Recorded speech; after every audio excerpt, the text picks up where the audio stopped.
antes tengo algunas cosas para compartirte y ya vamos directo al mensaje, pero hay cosas que esperamos la transmisión para transmitírselas también al resto de la gente que mira desde sus hogares, que son parte también de River, ¿no? Y que envían su siembra y dice, yo me congrego con ustedes, algunos desde la pandemia, otros desde mucho, mucho antes.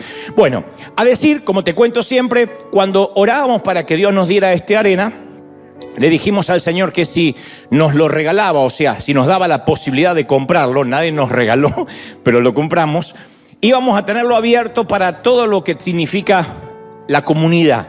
Y entonces cada vez que la ciudad tiene que hacer aquí la alcaldía, los concejales, sus elecciones, se reúnen aquí. Aquí se presentó el nuevo alcalde o la nueva alcaldesa, se reúnen aquí los maestros del condado, se reúnen los colegios públicos, sin ningún gasto, nada, sin ningún costo. Y este viernes, justo me tocó estar aquí, pude estar un ratito antes del comienzo, se reunió todo el condado de policía de Anaheim, donde estaba repleto el arena. La policía montada estaba afuera. Hicieron una parafernalia, una apuesta. Había música. Era un relajo, un reventón de policías. No sé si hay un contrasentido, pero fue maravilloso esto el día viernes. Ellos se reúnen posiblemente una o dos veces al año, pero una de las veces hacen esto, que es Anaheim Confidencial, donde traen un caso a resolver. Un caso que en realidad técnicamente ya se resolvió, pero es un juego donde todos participan a ver si pueden resolver el caso.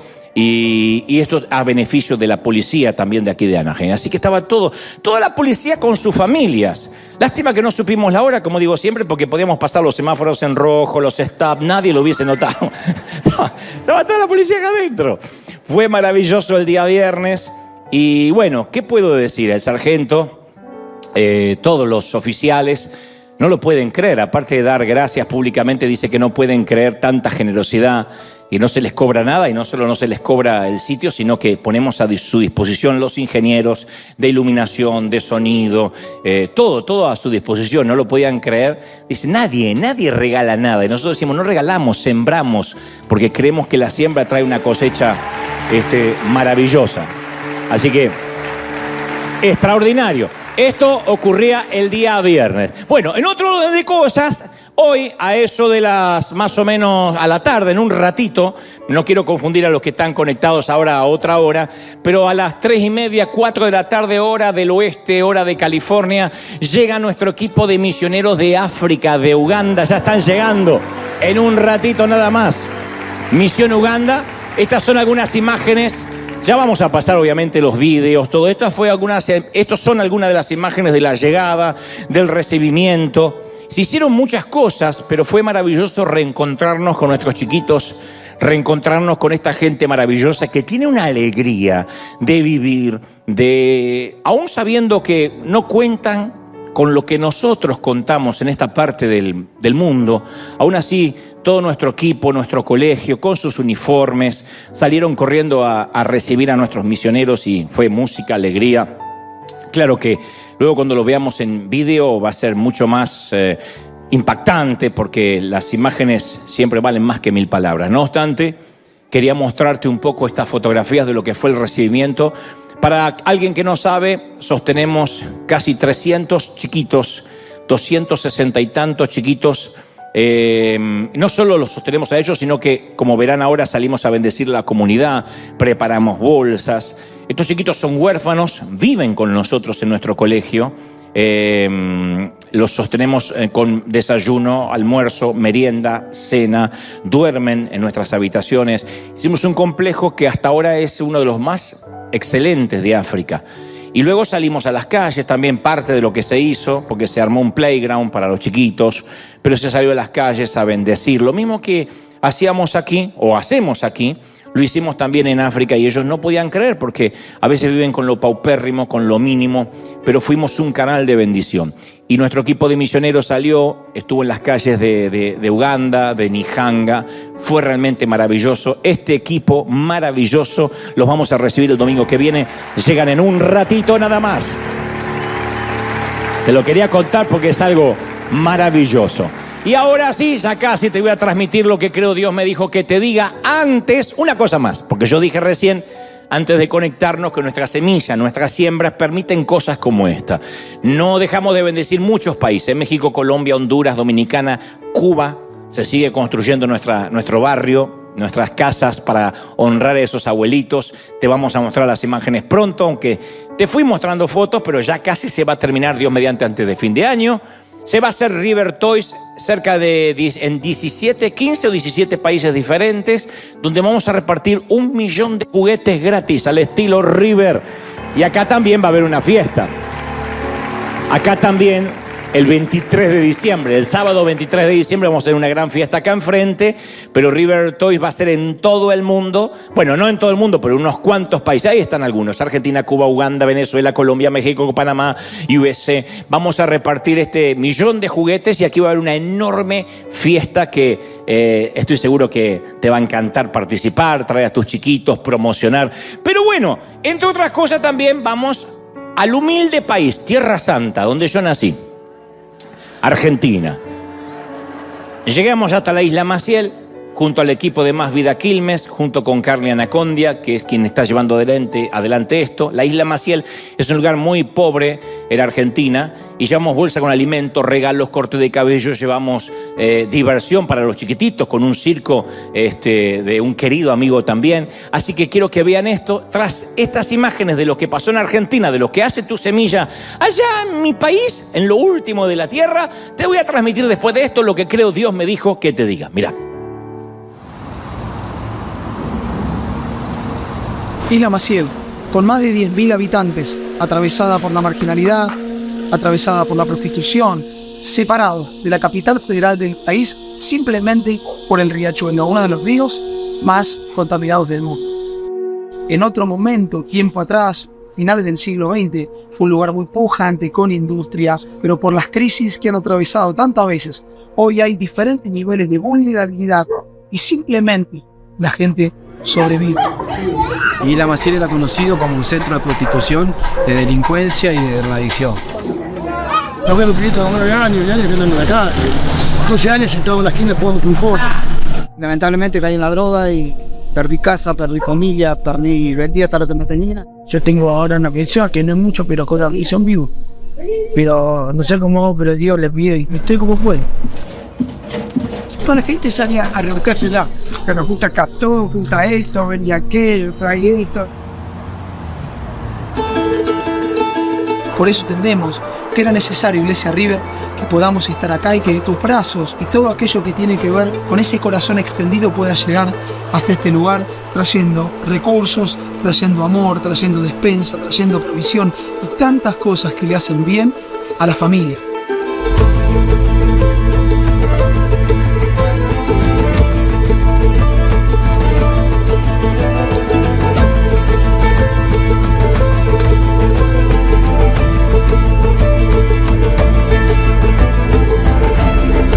De un cristiano se espera que se muestre y que sea evidente rápidamente el amor de Cristo en nuestras vidas, la vida de Cristo, amén, y las buenas obras.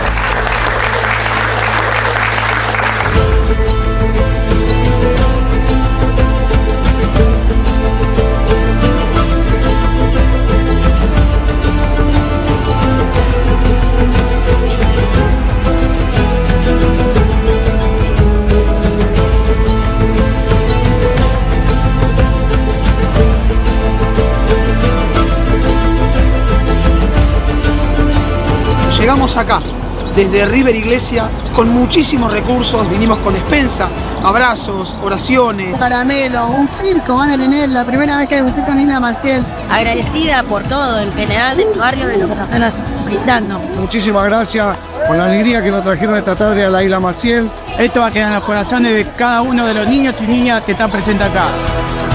Gracias, Circo, por venir. Gracias por traer el circo al barrio.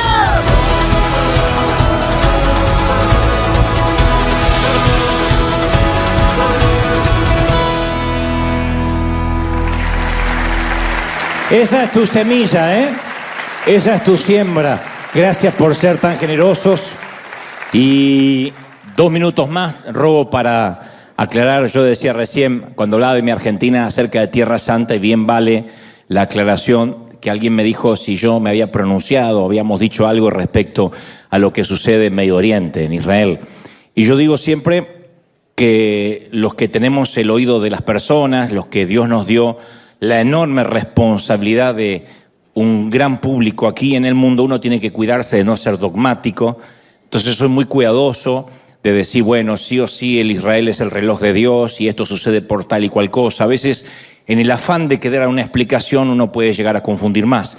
Lo cierto es que ya sea Ucrania, Rusia, Palestina, Israel, siempre vamos a estar orando por las víctimas inocentes de cualquier guerra, de cualquier conflicto. Claro que oramos por Israel, pero no oramos más que por cualquier otro país que el día de mañana pueda estar en conflicto o en guerra. Independientemente de lo que pase a nivel escatológico, apocalíptico, nosotros siempre vamos a orar, no solo por las víctimas inocentes, por los soldados, por los muchachos que son reclutados cuando hay un conflicto y cuando nos enteramos a diario de que se cumple la palabra al decir oiréis de guerra y de rumores de guerra, de plaga, de pestilencias. Lo único que puedo decir es que Dios dice alzad los ojos al cielo, que la venida está cerca, que el fin está cerca, pero lo cierto es que siempre oramos, ¿sí? Siempre oramos. Me pronuncio o no me pronuncio en las redes, siempre nuestra oración va a ser por todos los países que están en conflicto y por los que están pasando necesidad. No hace falta ser cool, por decirlo en las redes, sino que oramos siempre sin cesar. Así que esta iglesia sí que está orando por Medio Oriente, como oramos también, no dejamos de orar por Rusia y Ucrania, que no pasó a ser una noticia vieja. Sigue el conflicto y también oramos por ello. ¿Estamos listos para lo que Dios nos va a dar, sí o no? No, hay dos o tres. ¿Estamos listos? Sí. Muy bien. En este año se cumplieron 2 décadas desde la tragedia del transbordador de Columbia, la nave insignia de la nueva flotilla de la NASA. En la mañana del 1 de febrero de 2003, cuando regresaba a la atmósfera de la Tierra, el transbordador se desintegró, a pesar de que habían hecho algunas misiones anteriores. Un trozo de puma aislante del tamaño de una maleta se había desprendido durante el lanzamiento 16 días antes y perforó una de las alas de la nave. Y el calor intenso del reingreso a la atmósfera hizo que los gases penetraran en el ala, lo cual ocasionó una catástrofe que mató a los 7 astronautas. Y los escombros cayeron a lo largo de Texas, de Luisiana, mientras que miles de personas observaban al cielo horrorizadas. Y varios años después se emitió un reporte conmovedor acerca de la destrucción del Columbia. Dicen que cuando la misión estaba en progreso, cuando todavía los astronautas estaban en el espacio, los especialistas de la NASA se preguntaban si el daño del ala sería fatal, porque lo habían notado, se habían percatado del daño del ala en el despegue. Entonces se preguntaban si iba a haber un problema en el reingreso a la atmósfera. Y el director de aquel vuelo o de aquel proyecto, un tal John Harpole, concluyó con lo siguiente. Él dijo, si el ala está dañada, ya no hay nada que podamos hacer ahora. Los astronautas están en el espacio. Entonces sugiero que no le digamos nada a la tripulación, porque no pueden hacer nada. Es mejor que tengan un vuelo feliz. No podemos preocuparlos de antemano diciéndole que podrían morir inesperadamente al reingresar a la atmósfera, porque tampoco sabemos a ciencia cierta si esto es trágico. Así que no se lo digamos. De modo que la tripulación del Columbia nunca supo que era un caso perdido antes de que su nave espacial se desintegrara a 63.000 metros por encima de Texas. Esta gente nunca se enteró que tenían una sentencia de muerte. Entonces, cuando me llega esta noticia, cuando yo me entero de este reporte, hace muchos años, esta experiencia me presentó un dilema moral, como se los presentó a ellos. Digo, ¿qué haríamos nosotros si supiéramos que la tripulación está condenada a morir y fuéramos parte de la NASA? ¿Se lo hubiésemos dicho aunque eso les hubiese ocasionado una angustia mental indescriptible? ¿Se lo diríamos aunque sea para darles tiempo a despedirse? a reflexionar, a hablar con sus seres queridos, a comunicarse porque se comunicaban con sus seres queridos. Quizá les daríamos tiempo para que hagan las paces con Dios, de ser necesario, o nos quedaríamos callados, como confesó este caballero de la NASA, permitiendo que las horas finales de los tripulantes fuera un tiempo de alegría, de algarabía, suponiendo que todo iba a estar bien, suponiendo que iban a reingresar a la atmósfera, iban a estar con sus seres queridos y que no iban a morir en las próximas horas. Entonces, en cierta forma, este dilema del Columbia se parece a lo que todos los cristianos, al dilema que todos los cristianos nos enfrentamos. Especialmente aquellos, insisto, a los que se nos prestó el oído de la gente. Y como decía hace un ratito, tenemos la enorme responsabilidad de decir lo que creemos Dios nos está diciendo. Y esta es la razón por la que hoy quiero hablarte acerca de la muerte inminente y lo que va a ocurrir inmediatamente en los primeros minutos apenas nos muramos. Esto se debe a que no hay excepciones. Las estadísticas en cuanto a la muerte son del 100%, o sea que no hay nadie que no vaya a morir. A menos que el Señor nos sorprenda antes en su venida, todos hemos de bajar al sepulcro, todos tendremos que desembarcar. Yo oí la historia acerca de un hombre que fue a su examen médico anual de rutina y cuando se va el médico le promete llamarlo con los resultados. Un par de días después le llega la llamada y el médico le dice: me temo, caballero, que le tengo muy malas noticias. Entonces el hombre se pone pálido y le dice al médico que continúe. Y le dice: bueno, es que le quedan 48 horas de vida. Pero eso no es lo peor. Y el hombre dice: ¿qué puede ser peor que esta noticia? Que me queden 48 horas de vida. ¿Qué puede ser peor? Dice: bueno, es que he estado tratando de llamarlo desde ayer.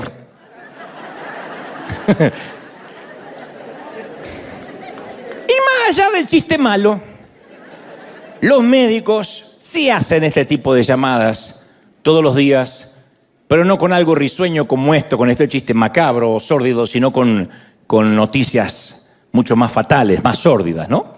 Y el tema de fondo es que acomodamos continuamente nuestra vida en torno a ignorar, evitar o reprimir el hecho más irrefutable del mundo, que todos vamos a morir y que tendremos que desembarcar en algún momento, que este vuelo se va a terminar, independientemente de la edad que tengamos. Aunque hagamos lo imposible por eludir ese acontecimiento, todos hemos de desembarcar. La pandemia durante el 2020 nos enseñó que nos recordó que la ley era pareja para todos, que no respetaba edades, estatus social, no respetaba estatus migratorio, que cualquiera podía dejar de respirar en cualquier momento. Y cuando uno tiene que enfrentarse a la muerte, a veces tiene ese temor de decir: ¿y qué es lo que va a pasar? Aunque soy cristiano, ¿qué es lo que me espera? Los egipcios hacían la misma pregunta y construían pirámides para colocar allí a sus cadáveres como una honra póstuma. Los griegos le ponían una moneda bajo de la lengua, una moneda de oro, bajo la lengua del difunto, para que el difunto pudiera pagarle al encargado de la balsa para poder cruzar el río Estigia. Decían las viudas: por lo menos el viejo no lo voy a dejar sin plata en el último momento, y le ponían una moneda. Pero la Biblia habla de otro tipo de esperanza. ¿Dónde está muerte tu aguijón?, dijo el apóstol. ¿Dónde está sepulcro tu victoria? No hay victoria en la muerte. Pablo lo dijo en 1 Corintios 15:55 y sigue siendo una realidad. ¿Dónde está el aguijón de la muerte? En realidad, la muerte no tendría que preocuparnos a los que tenemos al Señor. La Biblia, de hecho, no teme hablar de la muerte, aunque los términos son refinados en la Biblia, son poéticos. Génesis 49:29 dice: me uniré con mis antepasados. Es una linda manera de irse: me uniré con mis antepasados. Segunda de Reyes 22:20 dice: te recogeré con tus padres y serás llevado al sepulcro en paz. Y el Salmo 116:15 dice, que es el versículo que yo considero más bello de las Escrituras. Dice: al Señor le conmueve profundamente la muerte de sus santos, la muerte de sus amados. Pero de este lado del sol siempre tratamos de evitarla. En la conferencia que yo hago por el mundo en estos días, en Presidente, yo hablo en cierto momento acerca de la muerte y hablo de las frases: los eufemismos que usamos en los momentos de la muerte. Vemos al muerto ahí y siempre hay una tía que dice, ay, se lo ve tan tranquilo. Y yo siempre digo lo mismo, ¿dónde viste un muerto nervioso? Todos están tranquilos. O viene la suegra y dice, ay, se nos adelantó, que te dan ganas de decirle, vaya, alcáncelo, señora, vaya. Está tan preocupada que se le adelantó, no se preocupe, alcáncelo. Y otro dice, ay, pero qué barbaridad, qué pena, si estuve con él la semana pasada. Y dan ganas de decirle, si estaba vivo, ¿dónde está el milagro? Preocúpate si estás con él la semana que viene. En Arizona hay una compañía llamada Extensión de Vida Alcor, que es la fundación criogenética más grande del mundo, y por unos cuantos miles nos pueden congelar al momento de morir. Entonces nos van a llenar la sangre de anticoagulantes, nos almacenarán en una cápsula de nitrógeno líquido que se congelará a una temperatura de 190 grados Celsius bajo cero hasta que puedan recalentarnos como una pizza y la tecnología médica avanzada pueda curarnos de cualquier enfermedad que nos haya matado. Así que si alguien dice, quizá me voy a congelar, hay una compañía que lo hace. Para los que no les gusta pasar frío ni después de muerto, hay una compañía en Seattle llamada Genes Inmortales que ofrecen conservar nuestro ADN durante los siguientes 10.000 años para ser clonados cuando descubran cómo clonarnos. Y ofrecen una garantía de devolverte el dinero al cabo de 10.000 años si no te pueden clonar. Si algo resulta mal. Pero congelados o no, nadie puede escapar del destino final. Yo leí hace unos años que cuando los médicos, esto estoy hablando de unos quizás 50 años atrás, medio siglo, cuando los médicos percibían con claridad que la vida de algún paciente peligraba y no existía una garantía razonable de cura, entonces esa persona pasaba en el hospital o en la clínica o en el nosocomio la lista del peligro. Y esta lista del peligro era un indicador de que había cuestiones en juego que eran más profundas que las médicas, que las clínicas. Y entonces se llamaba de inmediato a un cura, a un rabino o a un pastor según las creencias del paciente para que hablara con él, para que arreglara los temas del alma. Pero actualmente, desde hace 50 años para atrás, quitaron esa lista de todos los hospitales por ley, porque descubrieron que la presencia de un clero, la presencia de un religioso, podría atemorizar al que está por morir. Así que, como en el caso del transbordador, prefieren no alertarlos que están a punto de morir. Y en vez de traerles a alguien que hable acerca de su alma, prefieren decirle que todo está bien o no hablar en todo caso, para no alertarlos. Por eso yo quiero hablar de estos primeros 5 minutos que considero que son los más emocionantes de nuestras vidas. Si yo te preguntara, ¿cuáles fueron hasta ahora tus 5 minutos, tus 300 segundos más sorprendentes, más emocionantes que has experimentado? Y hay una gran posibilidad que si pudiésemos recordar, quizás hayan sido los primeros 5 minutos al nacer. El tema es que no tenemos memoria, pero estoy seguro que nada supera esos primeros 5 minutos a cuando nacimos.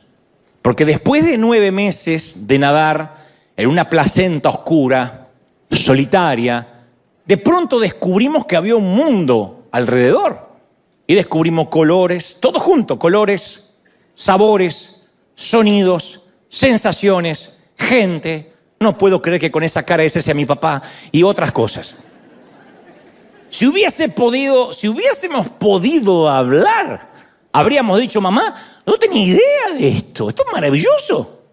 No tenía muchas ganas de abandonar tu seno porque 9 meses acostumbran a cualquiera. Pero esto es muchísimo mejor, mirá lo que me estaba perdiendo.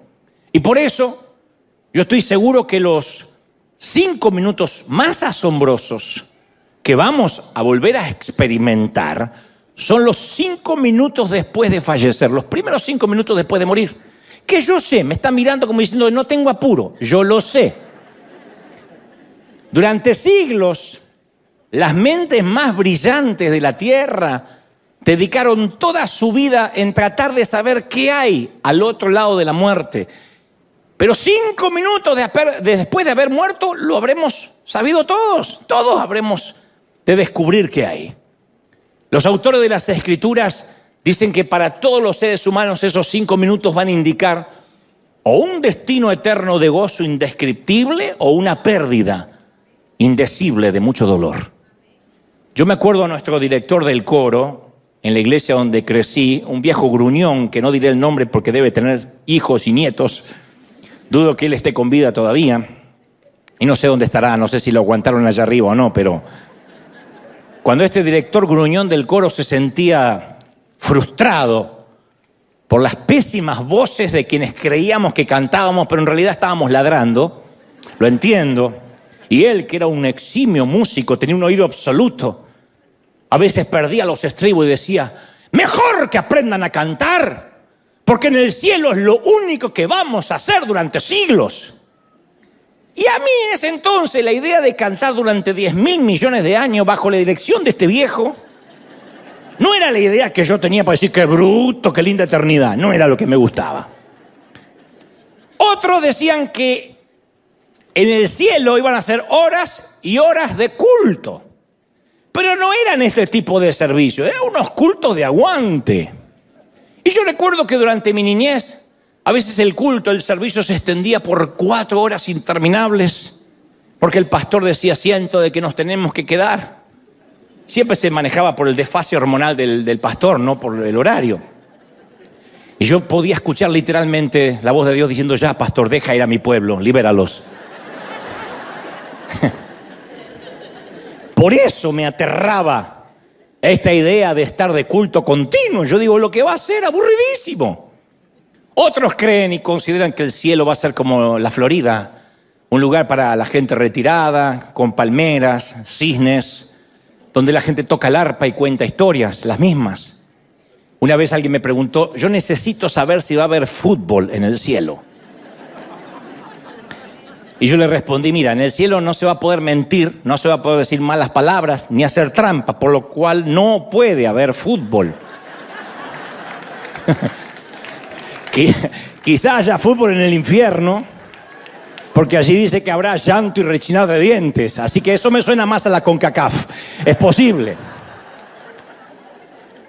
Y finalmente, algunos han tomado de manera literal las palabras de los autores de las Escrituras. Y he escuchado a muchos predicadores hablar del cielo y decir, bueno, allí va a haber mar de cristal, calles de oro. O sea, los autores trataban de...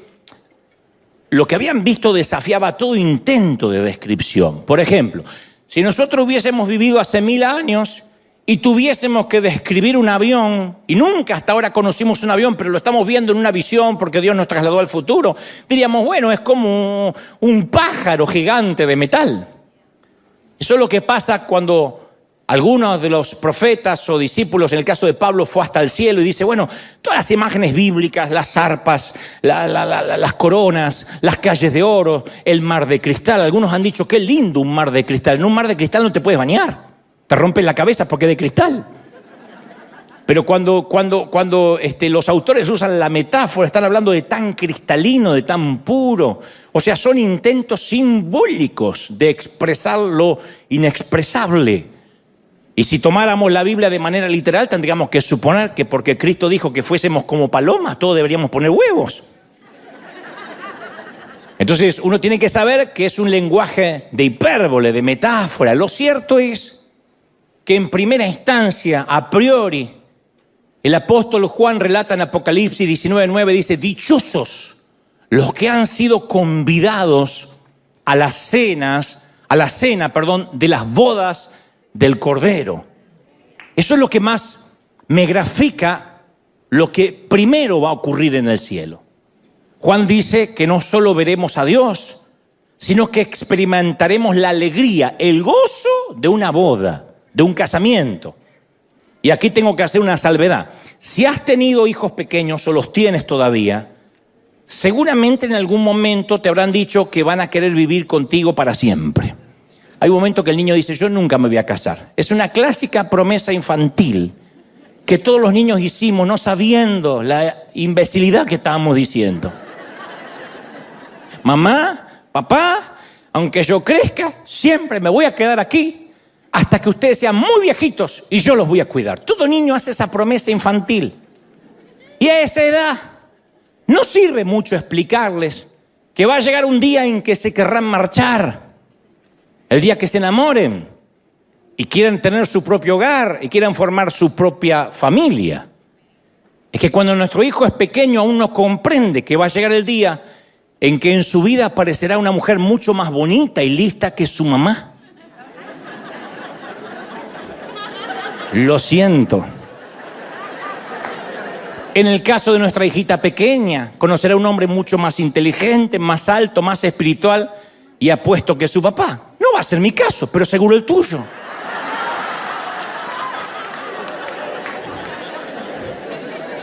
Pero en algún lugar, de alguna forma, llegará ese día. Y un día, mi niña se me acercará para decirme, papá, él es mi nuevo destino. Fui hecha para él. Tengo que estar con él, no me puedo imaginar la vida sin él. Y entonces, como yo soy un papá muy sabio, y si mi hija ya tiene suficiente edad y veo que ya pasó los 45, diré, es el momento. Entra en la vida, en el amor y en el gozo de tu Señor. Bueno, el reino de los cielos es la historia de un novio que espera a su novia, dice Juan. Y es posible que nuestra mente inmadura ahora todavía hagamos esas promesas infantiles. No, yo me quiero quedar acá y vivir muchos años. Pero ese encuentro llegará. Lo que pasa es que no tenemos idea. Todavía nadamos en una placenta oscura y creemos que esto es todo lo que hay de este lado del sol. Y decimos, no, yo me quiero quedar aquí. Pero entonces lo veremos, un día lo veremos a él cara a cara y entonces recién comprenderemos. Y entonces, como dice 1 Corintios 13:12, al que ahora vemos como en un espejo, como en un reflejo, entonces le veremos cara a cara. El que ahora conocemos en parte, lo conoceremos plenamente como Él nos conoce. Y entonces en ese momento, apenas los veamos, nos vamos a dar cuenta que Él es nuestro destino, que fuimos hechos para Él. Y ese día nos vamos a dar cuenta cuán enamorados de Él estamos, nada más que todavía no lo hemos podido ver cara a cara. Pero el tema de hoy es hablar de esos primeros 5 minutos antes de la gran boda. En esos minutos tenemos que presentar nuestro vestido de bodas limpio, impecable, limpio de cualquier imperfección, de cualquier imperceptible mancha, porque es lo que quiere una novia. Una novia no se permite caminar hacia el altar con un vestido manchado. Haría un escándalo y la comprendo. Espero toda la vida ese momento y no quisiera que en las fotografías, que en el video quede retratado la dejadez o el descuido o el desdén de su vestido. Entonces esos primeros minutos antes de la gran boda, no voy a poder utilizar el tiempo en lo que sigue después. Supongo que eso me llevará a otro mensaje. Pero antes de la gran boda habrá unos minutos de preparación para que nuestro vestido sea impecable. Yo te he contado en muchas ocasiones que mi mentor de oratoria ha sido este gran amigo y el muy estimado pastor a quien le mando un saludo ahora mismo, don Ítalo Frioli. Ítalo ha fundado 43 iglesias en Canarias y España. Además, hace 25 años que fundó, un poco más de 25 años que fundó una gran iglesia en Chile. Yo he estado en algunas ocasiones allí, primero cuando tenía su iglesia en el Holiday Crown Plaza y luego en un teatro. Y él además creó el primer equipo de fútbol cristiano, Osana. Yo conocí sus mensajes grabados en cassette, allá por el año 91. Si alguien ya sabe lo que es un cassette, también es hora que se vaya haciendo un examen anual de colonoscopía. Ya está en edad. El que no sabe lo que es un cassette todavía puede esperar.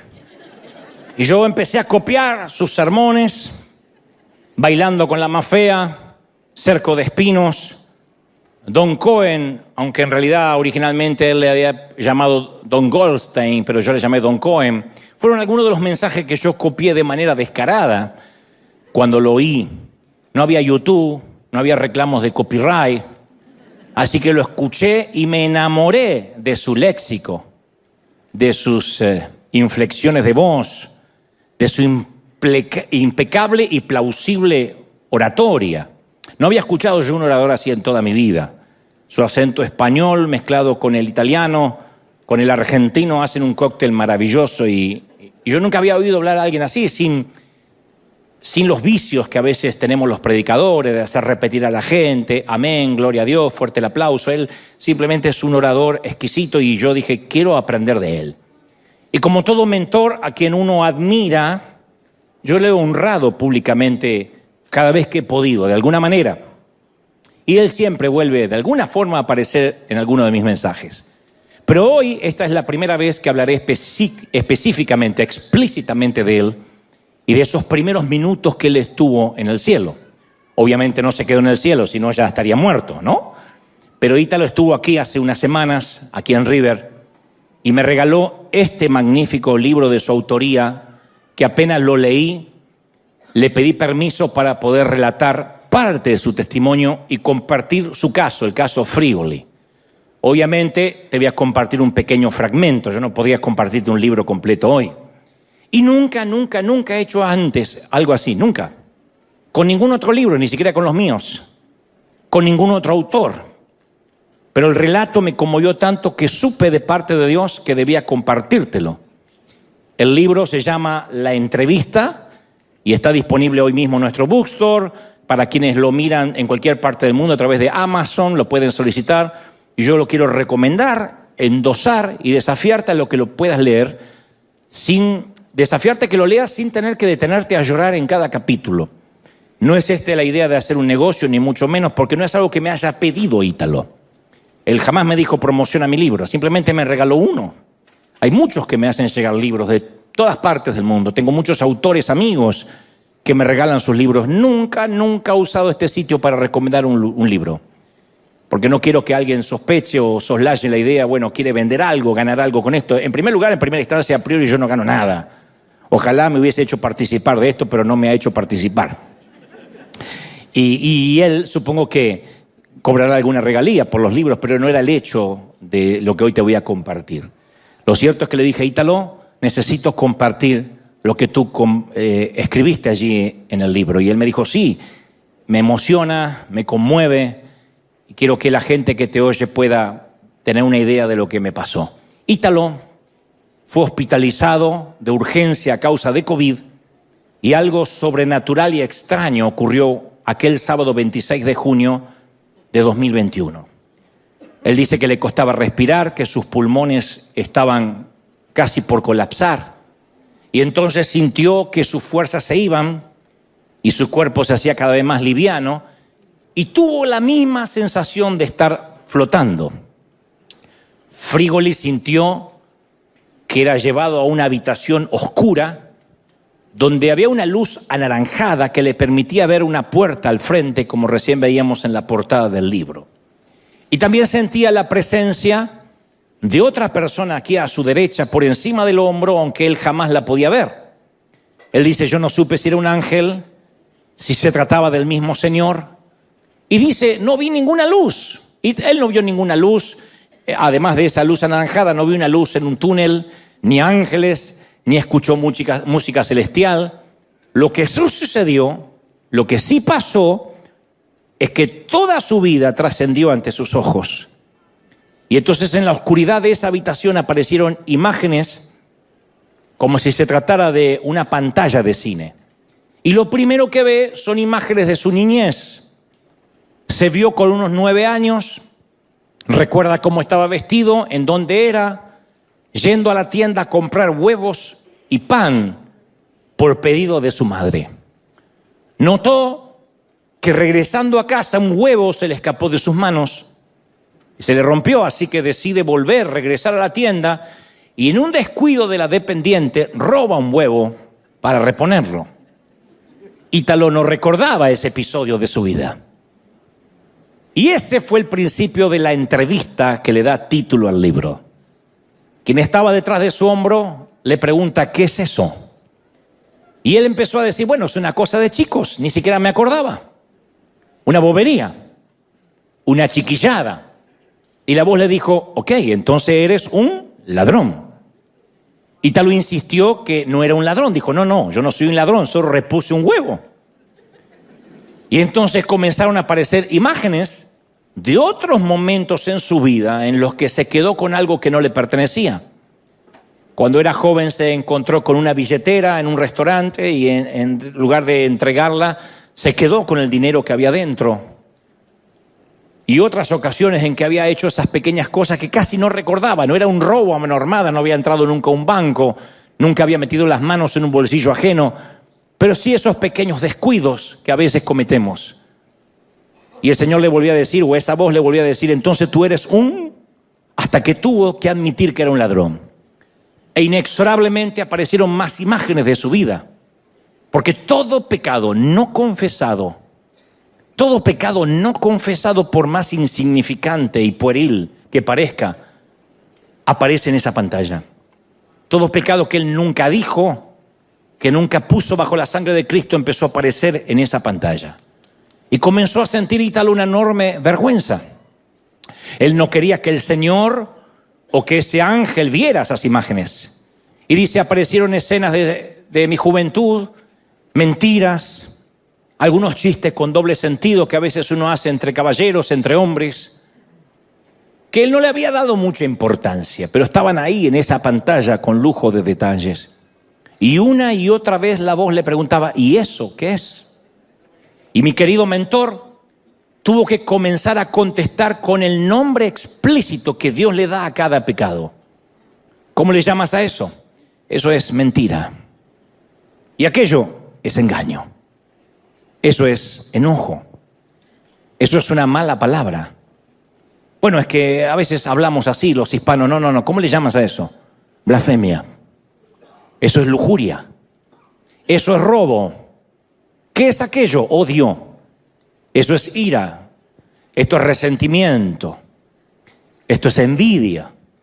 Esto es falta de perdón.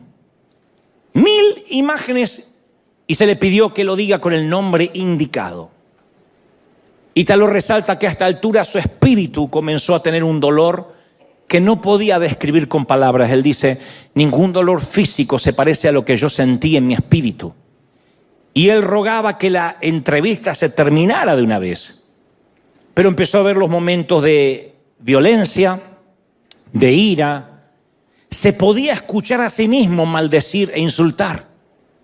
Por ejemplo, se vio en medio de un partido de fútbol. Yo te dije que él fue el creador de un gran equipo en Chile llamado Osana. Y él es un gran futbolero, un gran seguidor, fan del fútbol. Y él vio como miles, en la pantalla, como miles de personas gritaban obscenidades contra un mal arbitraje. Le gritaban al árbitro que se muera y se acordaban de su familia. Y él vio cómo él se unió a esos gritos en medio de la euforia.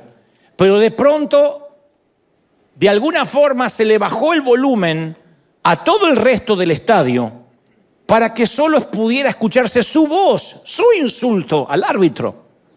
Todo el estadio muteado y apareció su voz. Y luego aparecieron los momentos en que deseó la muerte a alguien. Vio las ocasiones en que mientras conducía maldijo a otros conductores.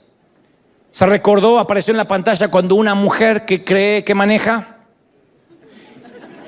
hizo una maniobra imprudente y él le insultó con palabras y gestos. Cuando Ítalo me contaba esto y yo pensaba en mis chinos, a esta altura dije, no tengo posibilidad. Y el Señor o la voz le preguntó, ¿qué es eso? Y él quería decirles que eran palabras que se lleva el viento, que no significaban nada. Él es de descendencia italiana y los italianos siempre parece que están gritando o moviendo las manos ampulosamente. Es una costumbre también argentina. Pero no pudo excusarse. Le recordó a Mateo 12:36 que dice la palabra, más yo digo que de toda palabra ociosa que hablen los hombres, de ella darán cuenta en el día del juicio. Entonces, ¿cuántos de nosotros hemos deseado el mal a alguna persona en algún momento? Tan solo lo hemos pensado, hemos dicho, bueno, ya le va a ir mal. Como hizo las cosas, no merece que les hagan las cosas bien. Ya voy a ver cómo cae. Siéntate en el umbral de tu puerta y verás pasar el cadáver de tu enemigo. Lo decimos como si fuera un proverbio bíblico. Dudo que se recupere de esa enfermedad. Está pagando lo que hizo. Y esas palabras Esos pensamientos se empezaron a reflejar en la pantalla. E inmediatamente le vino a la mente Mateo 5:22 cuando Cristo dijo: pero yo digo que cualquiera que se enoje contra su hermano será culpable de juicio. Y cualquiera que le diga necio a su hermano será culpable ante el concilio. Y cualquiera que le diga fatuo, que es lo mismo que decir torpe, imbécil, menso, quedará expuesto al infierno de fuego. No es esta una ley mosaica, no es la ley de un viejo profeta, es el Señor. El Señor puso a la ira, al enojo, a las palabras insensatas, al mismo nivel que el asesinato, porque todo eso se origina en el corazón. Y nosotros lo tomamos como algo liviano, decimos, bueno, uno dice tantas cosas, pero Dios sabe que de la abundancia del corazón habla la boca. Y también en aquella entrevista Ítalo oyó con su propia voz hacer promesas que nunca cumplió. ¿Cuánto hemos hecho promesas que no cumplimos? Tal vez nosotros nos olvidamos, pero no Dios. Hay personas que dicen, si Dios me da este empleo, yo prometo diezmar fielmente. Y luego Dios los bendice, diezman un par de veces y luego se olvidan, ya está. Otros dicen, no, si Dios me bendice o me sana o trae esta sanidad a mi familia, yo voy a ser fiel, voy a servirle y luego nos olvidamos. Ítalo también recordó una vieja costumbre que tenemos los líderes y los pastores, y es decir, voy a estar orando por tu situación, a veces por sacarnos a alguien de encima. Sí, voy a estar orando, ore por mí, voy a estar orando. Y cuando llegamos a casa encendemos la televisión o vamos a la computadora y nos olvidamos de esa promesa. Le dijimos a alguien, voy a estar orando y no estamos orando. Mateo 5:37 enseña, sea vuestro hablar sí, sí, no, porque todo lo que excede a esto de mal procede. Entonces Ítalo se vio diciendo y haciendo cosas y palabras y pensaba, ¿cómo pude ser tan estúpido? ¿Cómo pude ir a tal sitio? ¿Cómo pude decir esas palabras? ¿Cómo pude pensar esas cosas? Todas las veces que había cometido pecado y no lo había confesado ante Dios, se proyectaron ante sus ojos.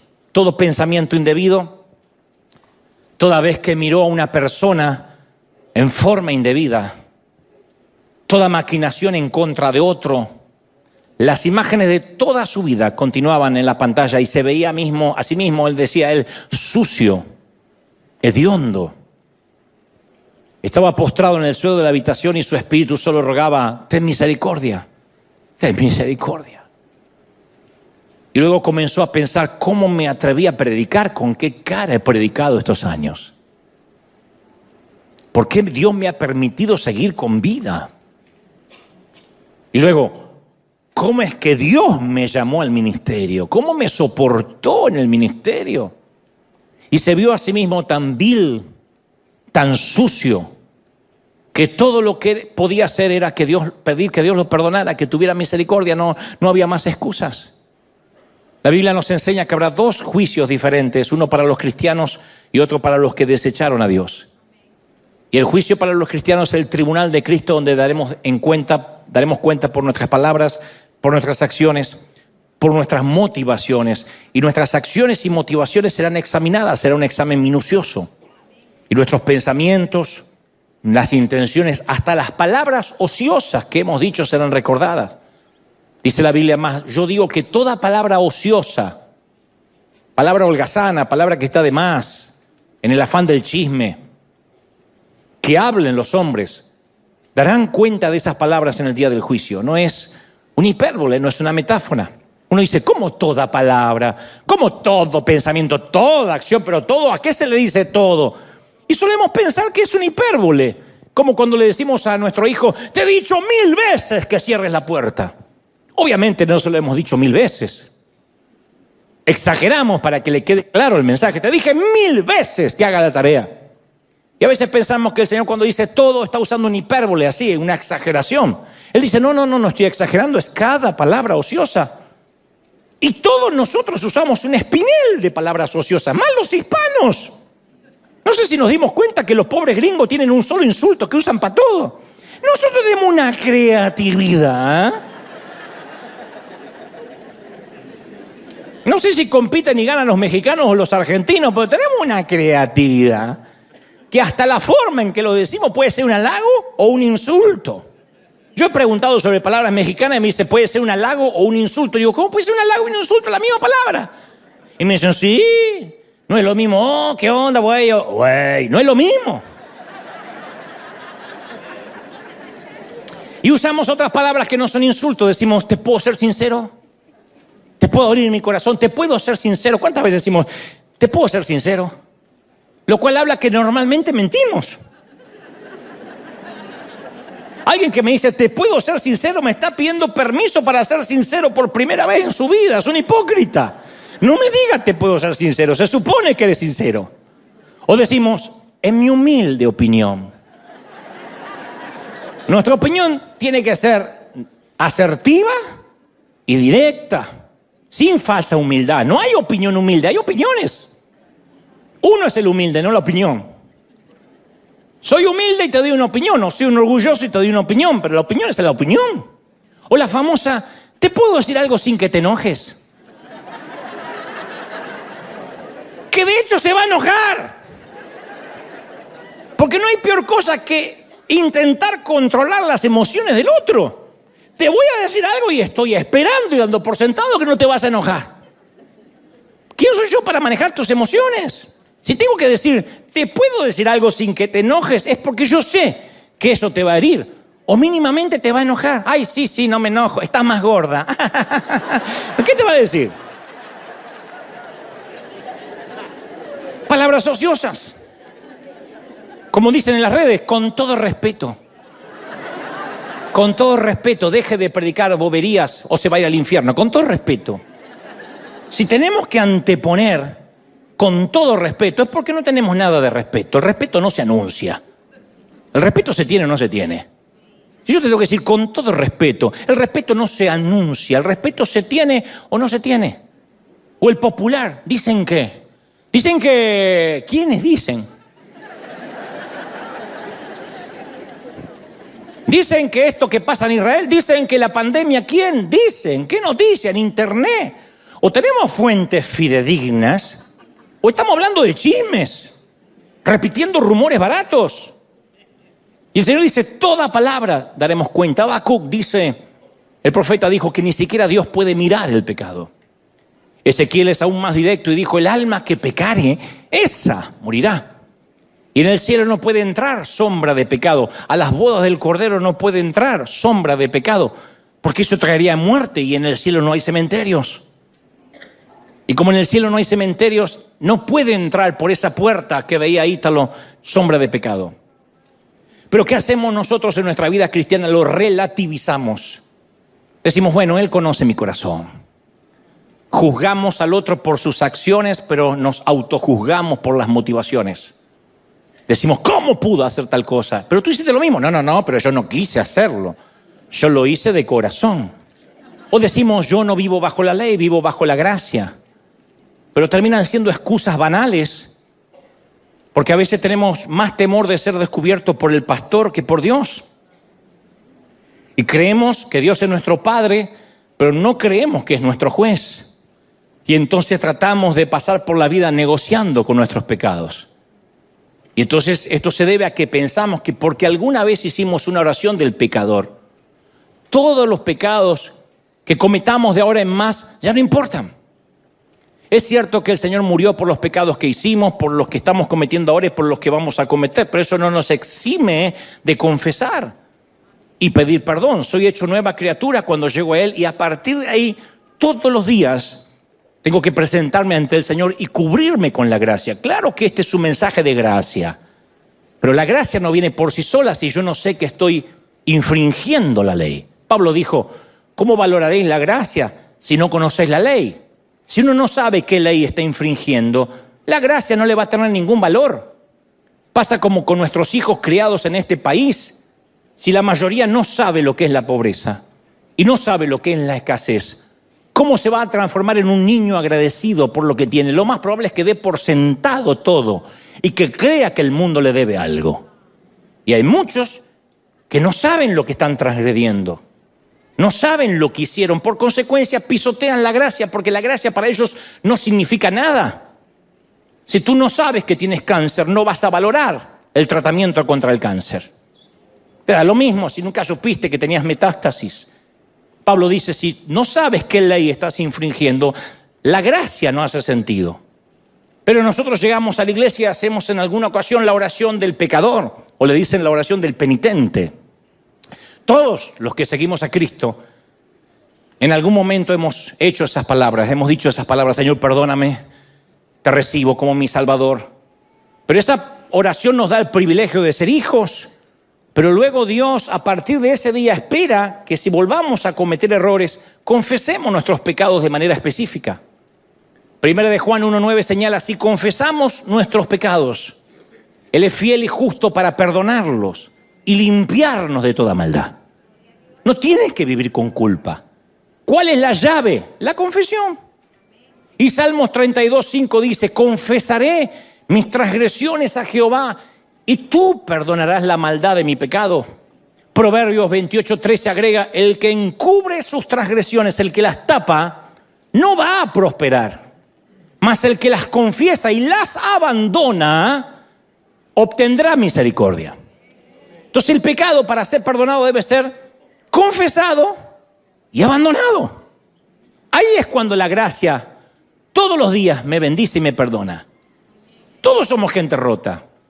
Todos los que estamos aquí somos imperfectos y luchamos con debilidades, con pecados. El hecho es que algunos se entregan a una mente cauterizada y dicen, bueno, más sé, no me importa, Dios conoce mi corazón. Y otros todos los días vamos y pedimos, Señor, perdóname. Ítalo relata que la entrevista aún se puso más álgida. Comenzó a ver los momentos en que comenzó a hacer negocios que aunque eran honestos, todos habían fracasado. En su caso, él no fue llamado a hacer negocios, como sí otros son llamados a hacer eso, pero él fue llamado a ser pastor. Y entonces aquella voz le dijo que en realidad sus motivaciones no eran suplir para la familia. Su motivación era que no podía confiar en Dios para suplir sus necesidades.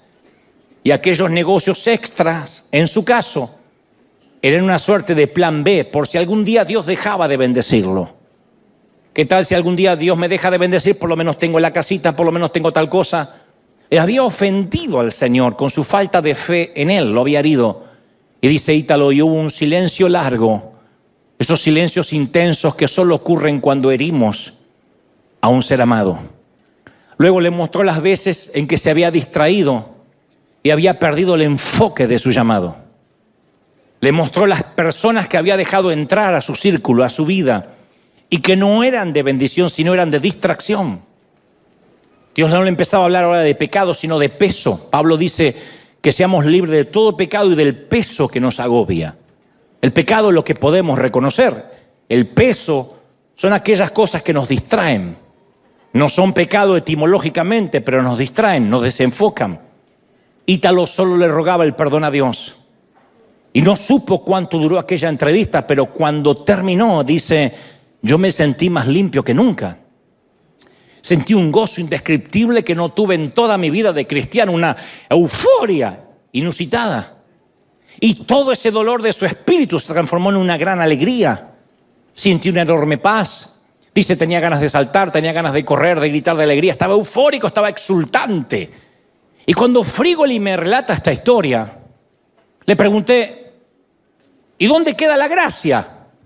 ¿Qué pasó con aquello que todo había sido perdonado y limpiado por la sangre de Cristo? Y él me dijo muy atinadamente, no, Dante, todo lo que alguna vez confesé y cubrí con la sangre no apareció en esa pantalla.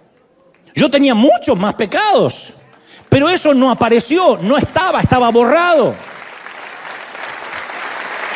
El Señor solo quería que confiese con mi propia boca lo que nunca había confesado, lo que había ocultado, incluso lo que había olvidado. O lo que relativizaba, bueno, esto no es pecado, ¿quién no tuvo mal día? Todo pecado que le había pedido perdón al Señor alguna vez, jamás apareció en aquella pantalla, no existía. Estaba en foja cero. Pero hasta que Él no nombró cada pecado por su nombre, con el nombre en que lo conoce Dios, no con las licencias semánticas que nos damos nosotros para que el pecado no suene tan feo. Él no le llama debilidad, Él no le llama error, Él no le llama a todo les pasa. Hasta que Él no confesó los pecados con el nombre que se lo conoce al pecado en el cielo, ese pecado no desapareció. Y los pecados no funcionan como las causas judiciales que luego de varios años sin movimiento prescribe la causa y se cajonea para siempre. Hay gente que ha salido libre, han descubierto que ha sido un asesino, pero luego de 20 años y entonces la causa está prescripta.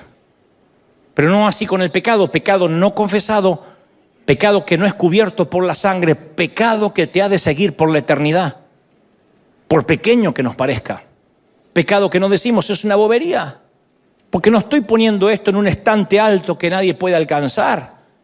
Estoy diciendo, la única bobería es confesarlo. Lo único que quería el Señor es que lo confiese. ¿Cómo llamas a esto? Bueno, una chiquillada. No.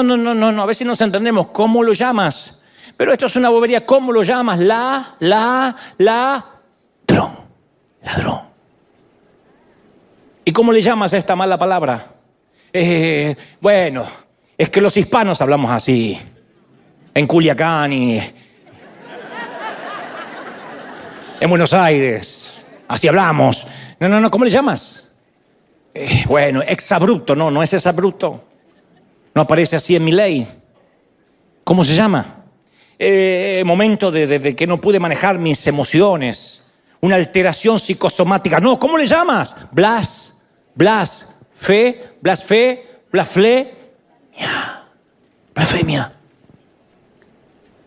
Y hasta que no lo confieses, eso va a estar ahí, arruinando tu foja, manchando tus vestidos para las bodas.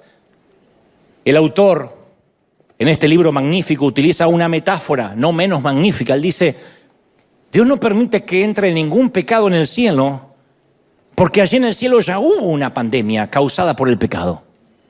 El paciente cero no fue un chino, fue Lucifer. Y 1/3 de los ángeles del cielo dio positivo. Entonces tuvieron que ser puestos en una cuarentena eterna. Y para poder entrar al cielo uno tiene que ser vacunado con la sangre de Cristo obligatoriamente. Y es la única forma de deshacerse del pecado. La única manera. Pero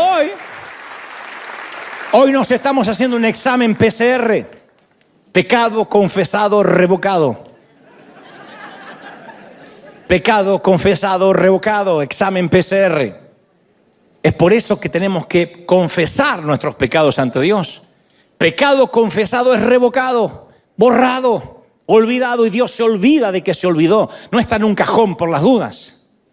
Pero el que no confiesa su pecado no puede entrar en el cielo porque contaminará todo lo que toca. Mi pastor solía decir, cuando a alguien le gusta el chisme, le fascina hablar, no lo puede evitar. Y si está en una llamada telefónica y sabe algo, lo tiene que contar, aunque sea imprudente.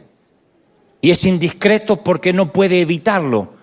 Mi pastor alguna vez me dijo esta metáfora un tanto vulgar, pero nunca se me olvidó. Él dijo, es como una persona que tiene diarrea, pero que no la puede controlar. Y está sentado y donde se levanta del asiento mancha. Y luego se toca, se limpia la ropa y mancha. Y se está rascando así y te dice, Dios te bendiga. Y te mancha. Si ves al chisme como diarrea, como materia fecal, te das cuenta lo grave que es aún prestar los oídos para que te los manchen. Yo siempre oro para que el chisme sea erradicado totalmente de esta congregación, no porque estemos a un nivel de santidad inexplicable, sino porque no hay nada más hosco, más sucio, más hediondo, más pútrido que el chisme. Me enteré, me dijo que sea verdad o no sea verdad.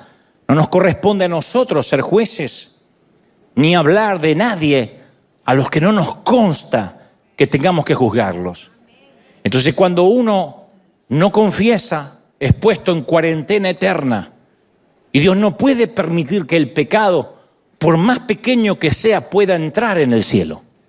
Algunos dicen, bueno, yo sé que tener esta elección sexual, esta inclinación, es pecado, pero es que yo nací así. Y por eso Cristo, sabiendo que podríamos decir eso, cubrió esas bases y dijo, no hay problema, tengo la cura. Te es necesario nacer de nuevo. Te es necesario nacer otra vez.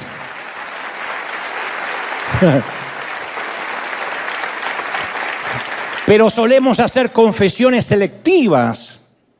Entonces cuando vamos a orar, decimos cosas como, bueno, Señor, tú conoces todas mis debilidades. Eso no es confesar. Si alguna vez estuviste ante un juez terrenal, sabes que eso no es confesar. Dígame exactamente cómo ocurrió. Bueno, qué sé yo, un poco de todo. No, tienes que confesar. Eso irá a la carátula de tu expediente. Pero nosotros vamos ante Dios y seleccionamos los pecados que nos agradan y los justificamos en vez de confesarlos. Hay pecados que confesamos, pero hay otros que no, porque siguen siendo nuestros favoritos. Hay pecados que nos resultan atractivos. Hay algunos que son hediondos, pero hay otros que nos resultan atractivos. Y entonces seguimos viviendo en inmoralidad. Seguimos chismeando, seguimos mintiendo, seguimos ingiriendo pornografía. Hay una encuesta reciente de una encuestadora muy importante, Barna Group, que arrojó que el 77% de los cristianos, tanto hombres como mujeres, miran pornografía por lo menos una vez al mes. El 36% ven pornografía a diario. El informe revela que el 57% de los pastores admitieron en algún momento luchar con pornografía o lo están haciendo actualmente. El 90% de los líderes opina que la pornografía es un problema mayor que en el pasado. Y la mayoría de los líderes evangélicos reconoce que su consumo de pornografía afecta negativamente su ministerio, su familia, sus hijos. El 68% de los pastores que lo practican reconocen sentir mucha vergüenza y más de la mitad viven con el constante temor de ser descubiertos. Mateo 5:28 dice, yo digo que cualquiera que mira a una mujer para codiciarla, ya adulteró con ella en su corazón.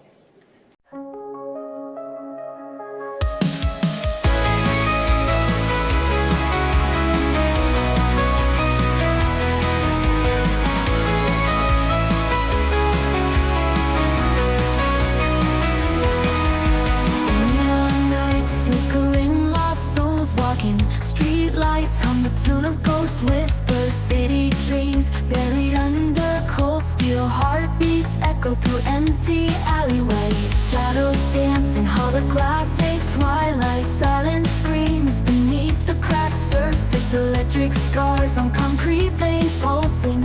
Digital ghosts haunting these broken streets. Lights fade, whispers scream lost in static haze. Voices echo longing traces in the air. Spirits rise, neon skies, dreams in disarray. Echoes of the night calling, can't escape despair. Winding roads through virtual despair. Broken hearts left in empty squares. Faceless eyes watching from down corners. Synthetic love disintegrates like morning fog.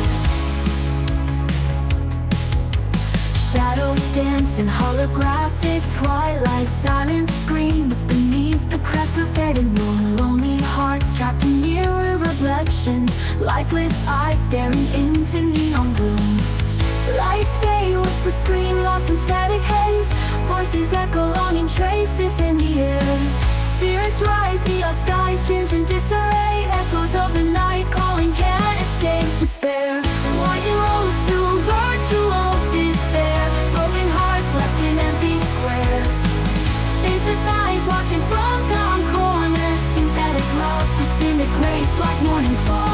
Flicker in the distance, a warmth breaks the night. A single bloom pushing through cracked concrete, a fight for something real, touch, a connection untold. A melody breaks the silence, a story to unfold. A ragged voice, a lone guitar, a song in the square. Singing of hope of breaking free, a dream to repair.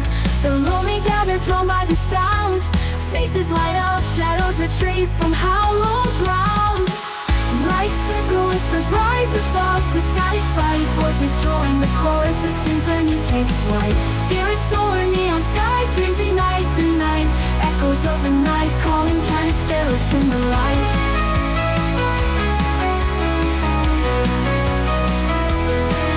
In the heart of the silicon, a crack begins to mend. A human spark, a firefly, a love that will transcend the artificial night. A city starts to breathe, hope rekindles.